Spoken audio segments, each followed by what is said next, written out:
Hello everyone, I am Jyoti Jha and welcome to NCERT the mind. तो आज हम पढ़ेंगे एनसीईआरटी क्लास 5th हिंदी रिमझिम चैप्टर 4 नन्हा फनकार का प्रश्न उत्तर।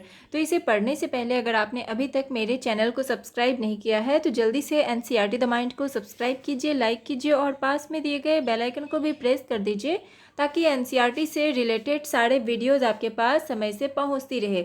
और अगर आपने अभी तक नन्हा फनकार चैप्टर नहीं पढ़ा है तो इसका लिंक मैंने डिस्क्रिप्शन बॉक्स में दे दिया है, आप वहां से निकाल के भी इसे पढ़ सकते हैं। तो चलिए पढ़ना स्टार्ट करते हैं। तो देखिए इसमें क्या है कि केसब की घंटियाँ।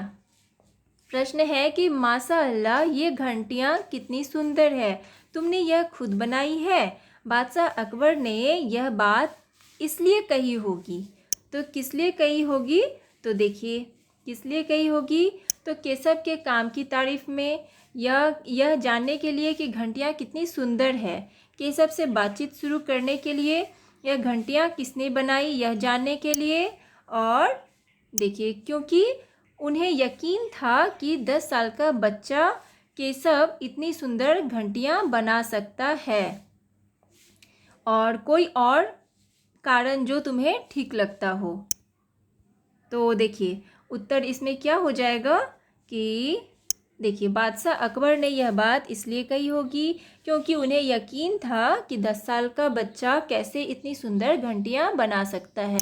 तो ये वाला हो जाएगा, ठीक है, ये वाला अंक नंबर का हो जाएगा। तो लिख देंगे। और उसके बाद है फिर कि प्रश्न दूसरा है कि केशव के पिता गुजरात से आगरा आकर बस गए थे। हो सकता है कि तुम या तुम्हारे कुछ साथियों के माता पिता भी कहीं और से यहाँ आकर बस गए हो। बातचीत करके पता लगाओ कि ऐसा करने के क्या कारण हो सकते हैं, ठीक है। तो इसमें देखिए क्या हो जाएगा, जब किसी को अपने क्षेत्र में रोजगार आदि नहीं मिलता है तब वह दूसरी जगह जाकर बस जाता है और वहीं पे रोजगार कोई भी काम ढूंढता है, वहीं पे काम करता है, ठीक है। तो ऐसा हो सकता है। उसके बाद देखिए फिर है कहानी से प्रश्न। तीसरा प्रश्न है कि अकबर को पहरेदार की दखलंदाजी अच्छी क्यों नहीं लगी।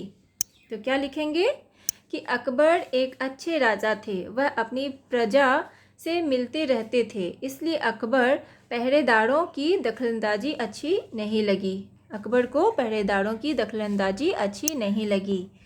उसके बाद चौथा प्रश्न है कि लगता है कोई बहुत बड़ा आदमी है, यहाँ पर बड़े आदमी से केशव का क्या मतलब है। तो देखिए कि यहाँ पर बड़े आदमी से केशव का मतलब है कोई अमीर आदमी तथा प्रतिष्ठित आदमी। इसके बाद पांचवा प्रश्न है कि खरगोश की सी कातर आँखें, पशु पक्षियों से तुलना करते हुए और भी बहुत सी बातें कही जाती, जैसे कि हिरन जैसी चाल, ठीक है, बहुत सी बातें कही जाती है जैसे कि हिरन जैसी चाल। ऐसे ही कुछ उदाहरण तुम भी बताओ। तो देखिए कौन कौन से उदाहरण हो जाएंगे। तो जैसे कि यहाँ पे हिरन जैसी चाल है, एक उदाहरण दिया गया है, तो कौन सा हो जाएगा, शेर जैसी दहाड़ बोलते हैं ना, शेर जैसी दहाड़, मोरनी जैसी गर्दन, कोयल की आवाज़, हिरन सी चाल, हाथी जैसी मतवाली चाल। तो ये सारे उदाहरण हम देते हैं। उसके बाद है छठा प्रश्न कि अकबर ने जब नक्काशी सीखना चाहा तो केशव ना उन्हें संदेह भरी नज़रों से क्यों देखा। केशव ने उन्हें संदेह भरी नज़रों से क्यों देखा। तो क्या लिखेंगे उत्तर, अकबर एक बहुत बड़े बादशाह थे, जब उन्होंने नक्काशी सीखना चाहा तो केशव ने उन्हें इसी कारण संदेह भरी नज़रों से देखा, क्योंकि वो बहुत बड़े राजा थे और उन्होंने नक्काशी सीखना चाहा, इसलिए वो संदेह भरी नज़रों से देखा। अब सातवां प्रश्न है कि केशव 10 साल का है, क्या उसकी उम्र के बच्चों का इस तरह के काम से जुड़ना ठीक है। अपने उत्तर के कारण ज़रूर बताओ। तो देखिए कि केशव 10 साल का है, उसकी उम्र के बच्चों का इस तरह के काम से जुड़ना ठीक नहीं है, क्योंकि इतनी उम्र के बच्चों को पढ़ाई लिखाई करने के बाद ही ऐसे काम करने चाहिए, इसलिए उसे इस उम्र के बच्चों को इसमें जोड़ना ठीक नहीं है। और उसके बाद देखिए फिर है प्रश्न कि केशव बार बार सबको सुनाता, केशव सबसे क्या कहता होगा। कल्पना करके केशव के शब्दों में लिखो। तो देखिए उत्तर क्या लिखेंगे कि केशव सबसे कहता होगा कि मुझसे तो बादशाह मिलने आए थे, क्या तुमसे कभी बादशाह मिलने आए हैं? उन्होंने तो मुझे शाबाशी भी दी है क्योंकि मैंने उन्हें नक्काशी सिखाई थी। उसके बाद देखिए शब्दों की निराली दुनिया। अब प्रश्न है कि नक्काशी जैसे किसी काम को चुनो, जैसे बढ़ईगिरी, मिस्त्री इत्यादि, जिसमें औजारों का इस्तेमाल होता है, उन खास औजारों के नाम पता करके लिखो। तो देखिए क्या हो जाएगा, जैसे कि बढ़ईगिरी में प्रयोग होने वाले औजार, तो देखिए कौन कौन से औजार प्रयोग होते हैं। तो आरी, जैसे कि फर्नीचर बनाया जाता है, जो लकड़ी के काम जो किए जाते हैं, तो उसमें कौन कौन से औजार काम आते हैं। तो आरी हो जाएगा लकड़ी काटने के लिए। उसके बाद हथौड़ा कील ठोकने के लिए, रंदा से लकसी घिसने के लिए, जमुड़ कील उखाड़ने के लिए। तो ये सारे चीज़ काम आते हैं। उसके बाद देखिए छैनी, हथौड़ा, तरासना, किरचे, ये सब पत्थर के काम से जुड़े हुए शब्द हैं। लकड़ी के दुकानदार और बढ़ई से बात करके लकड़ी के काम से जुड़े शब्द इकट्ठे करो और कक्षा में उन पर सामूहिक रूप से बातचीत करो।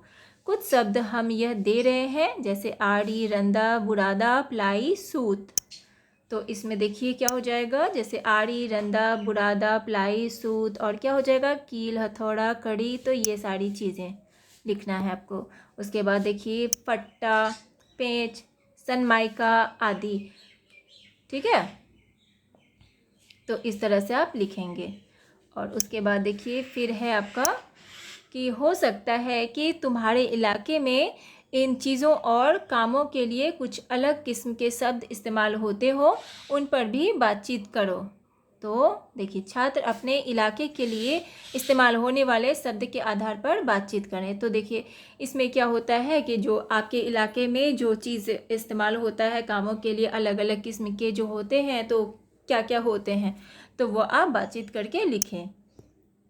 तो इस तरह से आपका ये प्रश्न उत्तर जो है ना वो कंप्लीट हो चुका है। तो आपको कैसा लगा पढ़ के मुझे ज़रूर बताइए, और अच्छा लगा हो आपको मेरा पढ़ाना तो मेरे चैनल को लाइक सब्सक्राइब कीजिए, ताकि मेरे सारे वीडियोज़ आपके पास समय से पहुंचती रहे।